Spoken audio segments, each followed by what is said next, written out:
이스라엘 백성이 출애굽할 때를 우리가 기억해 봤으면 좋겠습니다.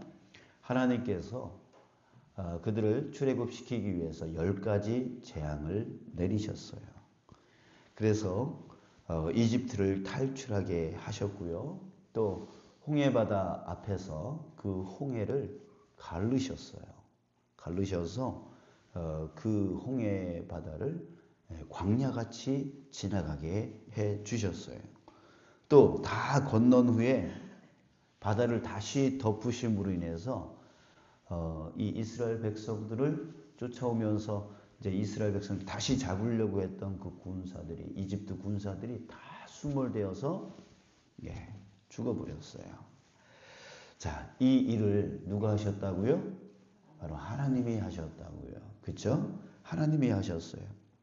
여러분, 이스라엘 백성들 입장에서 이것이 얼마나 큰 은혜입니까? 그죠? 얼마나 큰 은혜예요. 정말 확실하고도 정말 대단한 그런 하나님의 은혜를 자신들이 직접 체험했고 경험을 했습니다. 뭐 부정할 수 없는 일이었죠. 자, 그런데 그들은 그것을 깨닫지 못했습니다. 자기들이 얼마나 큰 사랑을 받았는지 그것을 깨닫지를 못했어요. 7절에 보니까 우리 조상들이 애굽에 있을 때 주의 기이한 일들을 깨닫지 못하며 주의 크신 인자를 기억하지 아니하고 바다 곧 홍해에서 거역하였나이다. 이들은 깨닫지 못했다는, 뭘 깨닫지 못했을까요? 그 기이한 일, 그 기적, 그것은 분명히 이들이 보았습니다. 보았어요. 근데 그 기이한 일을 통한 하나님이 왜 이런 일을 하셨는지, 왜 이런 일을 우리를 위해서 하셨는지에 대한 그 깊은 의미, 그것을 알지 못했다는 거예요. 그것을 알지 못했다는 거예요. 그러니까 10가지 재앙을 통해서 10가지 재앙을 왜 보여주셨을까요? 여러분, 우리는 알고 있죠. 이 10가지 재앙에서 이 10가지 종류가 있잖아요. 그죠? 그 10가지 종류가 다 그 이집트 사람들이 섬기고 있었던 신들이었다고요. 그 신들과 싸워서 누가 이겼어요? 하나님이 이겼어요. 그러니까 세상에 있는 모든 신보다 더 큰 신, 더 권능의 신, 세상 우주 만물을 주관하시는 신, 그분이 누구다? 하나님이시다라고 하는 것을 분명히 보여준 사건이 바로 10가지 재앙 사건이라는 거예요. 그렇다면 이들은 깨달아야 되죠. 바로 이 10가지 재앙을 통하여 이 세상에 진짜 신은 누구다? 하나님밖에 없다. 하나님은 전능하시다. 하나님의 능력은 권능이 넘친다 라고 하는 것을 철저하게 깨달아야 되는 거죠. 또 거기다가 홍해바다 사건을 통해서 하나님은 뭘 보여주신 걸까요?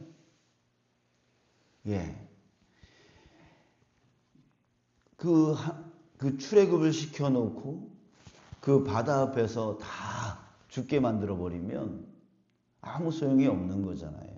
그러니까 권능을 보여주실 뿐만 아니라 내가 너희를 끝까지 책임진다 라고 하는 그 전적인 사랑, 언약적 사랑, 이 사랑을 보여주신 거예요. 여러분, 언약적 사랑, 이것은 우리의 일반적인 사랑과 전혀 다른 사랑입니다. 이 언약적 사랑을 그 히브리어로 헤세드라고 합니다. 이 헤세드라고 하는 것은 뭐냐면 우리의 그 잘잘못에 의해서 이 사람은 잘했으니까 더 사랑해줘야지, 이 사람은 잘못했으니까 덜 사랑해야지, 이런 사랑이 아니에요. 이 언약적 사랑, 헤세드의 사랑은 어떤 사랑이냐면 우리의 잘잘못하고는 상관이 없는 거예요. 그냥 하나님이 사랑하고 싶은 거예요. 하나님의 의지, 하나님의 의지적 사랑이에요. 이들이 잘못하더라도 잘하더라도 상관없이 내가 이들을 사랑하겠다라고 하는 그 사랑으로 사랑하는 거예요. 그러니까 하나님의 사랑은 변함이 있어요? 없어요? 없다는 거예요. 우리는 주변의 사람, 저 사람 나한테 잘하니까 내가 더 사랑해야지. 우리의 사랑은 바로 그런 사랑 아니에요? 나하고 멀리 있는 사람은 덜 사랑하게 되어지고 나하고 가까이 있는 사람, 나하고 생각이 맞는 사람, 나를 지지해 주는 사람, 나한테 선물이라도 조금 더 주는 사람, 이런 사람 더 사랑하잖아요. 그런데 하나님은 그런 사랑이 아니라는 거예요. 내가 잘못하더라도 내가 잘하더라도 상관없이 하나님은 나를 사랑하기로 결정한 언약적 사랑이라는 거예요. 사랑하기로 약속했다는 거예요. 그렇기 때문에 잘했든 잘못했든 상관없이 우리를 사랑하시는 사랑. 이게 바로 헤세드의 사랑이에요. 여러분 우리가 지금 받고 있는 사랑이 헤세드의 사랑이라는 거죠. 근데 그렇다면 우리는 하나님의 사랑을 의심해서는 안 되는 거죠.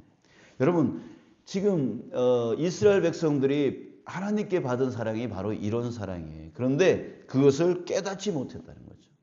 하나님의 얼마나 권능이 있는 하나님이신지, 하나님의 사랑이 어떤 사랑인지, 자기들이 받은 그 경험을 통하여 깨달아야 되는데, 그거를 깨닫지 못했다는 거예요.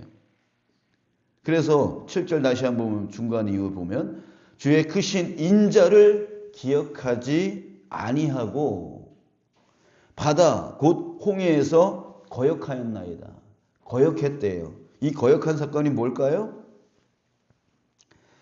이랬다는 거예요. 야, 애굽에서 매장지가 없어서 우리를 여기로 끌고 와서 여기서 죽이려고 하느냐? 이랬다는 거죠. 그러니까 하나님의 그 권능을 보고서도, 하나님의 그 사랑을 보고서도 그것을 깨닫지 못하고 그저 자기네들이 출애굽할 때는 좋았다가 이제 홍해 바다 앞에서 갈 데 없이 사면초가에 걸려서 이제 이집트 군사들이 와가지고 우리 죽이려고 하고 있으니까 그때 하면서 모세한테 원망을 하는 거예요. 모세한테 원망을 한다는 것은 바로 하나님을 원망했다는 거예요. 자, 여러분 정말 그들은 하나님을 신뢰하지를 않았던 거죠. 전혀 깨닫지를 못하니까 하나님이 얼마나 권능이 있고 그 하나님이 나를 얼마나 사랑하는지 이걸 깨닫지를 못하니까 또 의심하니까 원망과 불평이 나오는 그런 모습입니다.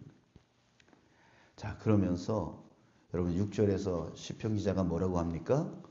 우리가 우리의 조상들처럼 범죄하여 사악을 행하며 악을 지었나이다.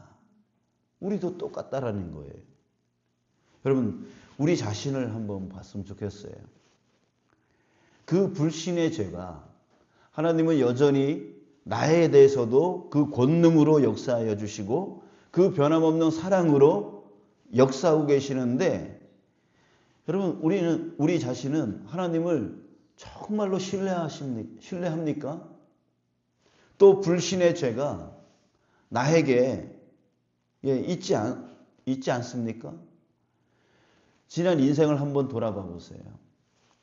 정말 극한 그 어려움 속에 정말 힘듦 속에 그때 여러분들은 어떻게 극복해 왔습니까? 여러분들의 힘으로? 아니요. 여러분들 가운데 권능으로 역사하시고 변함없는 사랑으로 역사하신 그 하나님께서 함께해 주셨다는 거예요. 그런데 그런 큰 능력과 그런 큰 사랑을 받았음에도 불구하고 또 되돌아서서 뭐 하고 있어요? 또 걱정하고 있어요. 또 근심하고 있어요. 이 말은 뭐냐면 신뢰하지를 못하고 있다는 거예요. 하나님을 불신하고 있다는 거예요. 아, 그래. 지금까지 주님께서 나를 책임져 주셨고 나를 여기까지 인도해 주셨으니 나는 이 문제 앞에서 나는 걱정할 것이 없어.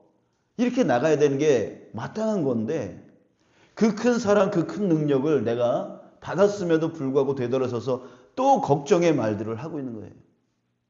또 근심의 말들을 하고 있는 거예요. 또 두려워하고 있는 거예요. 에휴, 이렇게 살아봤자 뭐예요? 이런 소리 하고 있는 거예요. 에휴, 빨리 죽어야지. 이런 소리만 하고 있는 거예요. 하나님이 그런 말 하라고 우리한테 그 큰 능력을 보여주셨나요? 그 큰 사랑을 보여주셨나요? 그 깊은 그 하나님의 권능과 그 사랑을 깨닫지 못하고 되돌아서서 또 신뢰가 무너진 말들을 해버리고 또 신뢰가 무너진 그 행동을 해나가는 그 모습이 뭐라고 하냐면 시편 기자는 우리가 우리의 조상들처럼 범죄하여 사악을 행하며 악을 지었나이다. 이게 바로 범죄라고 하는 거예요. 이게 바로 죄라고 하는 거예요. 하나님을 신뢰하지 않는 죄. 우리는 지난 1년간, 지난 주일날 제가 간증했듯이 지난 1년간 너무나 확실하고 너무나 대단한 하나님의 사랑, 하나님의 능력을 우리 교회는 체험했습니다. 제가 그것을 여러분들에게 지난 주일날 제가 그런 간증하는 게 좀 민망할 정도로 그런 말들을 많이 했죠. 이런 말을 또 반복해도 괜찮을까라고 싶을 정도로 제가 많이 그런 말들을, 그런 간증들을 많이 했어요. 여러분들은 많이 알고 계셨을 거예요. 근데 중요한 건 뭐냐면 깨달았느냐 이거죠. 깨달았느냐. 아는 게 중요한 게 아니라 정말 깨달았냐. 하나님이 정말 우리 주문진 성결교회를 이마만큼 권능으로 역사하여 주시고 사랑하여 주신다. 헤세드의 사랑으로 역사하여 주신다라고 하는 거, 그 깊은 의미를 깨닫고 정말 우리 안에 신뢰가 생겼느냐 이거죠. 신뢰가. 그래서 앞으로 어떤 난관이 오더라도 하나님이 그동안 함께하여 주셨는데 왜 우리가 걱정해야 되느냐. 왜 두려워해야 되느냐. 라고 하면서 하나님을 신뢰하면서 또 그 문제도 하나님 앞에 무릎 꿇고 기도하면서 또 헤쳐나가는, 이루어 나가는 그런 교회가 되어질 때에 진짜 하나님의 그 권능과 사랑을 깨달은 자의 모습인 거죠. 근데 또 되돌아서서 또 근심하고 염려하고 왜 이렇게 문제가 많지? 하면서 또 그렇게 하고 있다면 여러분 그게 죄라는 거예요. 그게 죄.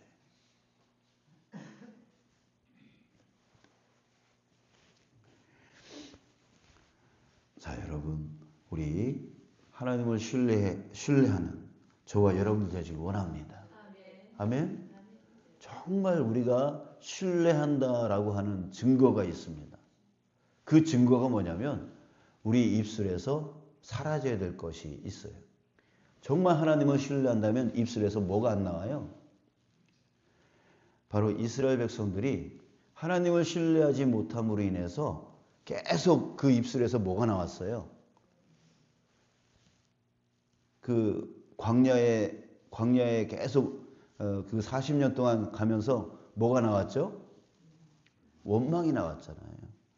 그러니까 신뢰하지 못한다라고 하는 증거는 바로 뭐냐면 원망과 불평이에요. 조그만 문제 생기면 목마르다고 또 원망하고 그 이전에 그 10가지 재앙과 홍해바다 사건을 그렇게 겪은 사람들이, 그걸 경험한 사람들이 목마르다고 또 원망하고 또 모세한테 죽이려고 덤벼들고 또 배고프다고 또 원망하고 또 힘들다고 또 원망하고 또 왜 대적들에게 우리를 죽이려고 하느냐라고 또 원망하고 뭐 문제만 생기면 이게 뭐예요? 하나님을 신뢰하지 못한다는. 결국 그래서 10하루길이면은 가나안 땅에 들어갈 수 있음에도 불구하고 어떻게 해요? 40년 동안 돌잖아요. 그 40년 동안 왜 돌았어요? 바로 그 신뢰가 다시금 회복되어지기 위해서 훈련의 시간인 거예요. 그게 훈련의 시간입니다. 자, 여러분, 우리가 부흥을 기대하고 있습니다. 부흥을 원하고 있습니다. 이게 10하루길이면 가나안 땅에 들어가는 것과 같은 거예요. 근데 우리는 그 부흥을 코앞에 두고 있습니다. 그런데 우리가 뭘 못해요? 신뢰를 못한다면, 하나님에 대한 신뢰를 하지 못한다면 우리는 40년 동안 또 돌 수밖에 없는 거예요. 이 부흥을 코앞에다 두고도 40년을 돌 수밖에 없는 거예요. 자, 여러분, 저와 여러분 우리 개인적인 삶 가운데 하나님의 신뢰가 회복되어지길 원합니다. 또 이 교회를 책임지시고 권능으로 사랑으로 역사해 주실 하나님을 신뢰하시길 바랍니다. 진짜 신뢰하는 자에게 뭐가 사라진다고요? 원망과 불평이 사라진다고요. 예, 어떤 난관이 와도 하나님이 해주실 건데 뭐, 하나님이 날 사랑하실 건데 뭐, 그런 변함없는 권능과 변함없는 그 사랑이 여전히 나와 함께하고 있다라고 하는 것을 신뢰할 때에 우리는 원망과 불평이 나오는 게 아니라 주님 앞에 무릎 꿇게 되어지는 거죠. 주님 앞에 더 의지하여 살아가게 되어지는 거죠. 그리고 이 교회에 대해서도 하나님이 권능으로 역사해 주시고 하나님이 사랑하여 주신다라고 하는 것을 우리가 함께 믿고 나갈 때에 어떤 난관이 오더라도 주님 앞에 무릎 꿇으면 되지. 주님 앞에 의지하면 되지. 예, 우리가 합심하여 기도하면 되지. 예, 그렇게 나가는 그 모습이 진짜 하나님을 신뢰하는 교회이고, 그 안에서 또 불평이 나오고, 왜 그렇게 했느니, 왜 그딴 식으로 했느니, 왜 이거밖에 못하느니, 이런 불평이 나온다면 우리 교회는 여전히 하나님을 신뢰하지 못하는 교회일 거예요. 그러면 부흥의 역사는 일어날 수가 없게 되어지는 것이죠. 자, 우리 자신을 위해서 기도합시다. 또 우리 교회를 위해서 기도합시다. 하나님을 신뢰하는 나 자신, 하나님을 신뢰하는 우리 교회, 정말 그 권능과 하나님의 헤세드 사랑을 진짜 신뢰하는 나 자신과 우리 교회가 될 수 있도록 여러분 우리 끊임없이 중보 기도하는 저와 여러분 되시길 주님의 이름으로 축복합니다.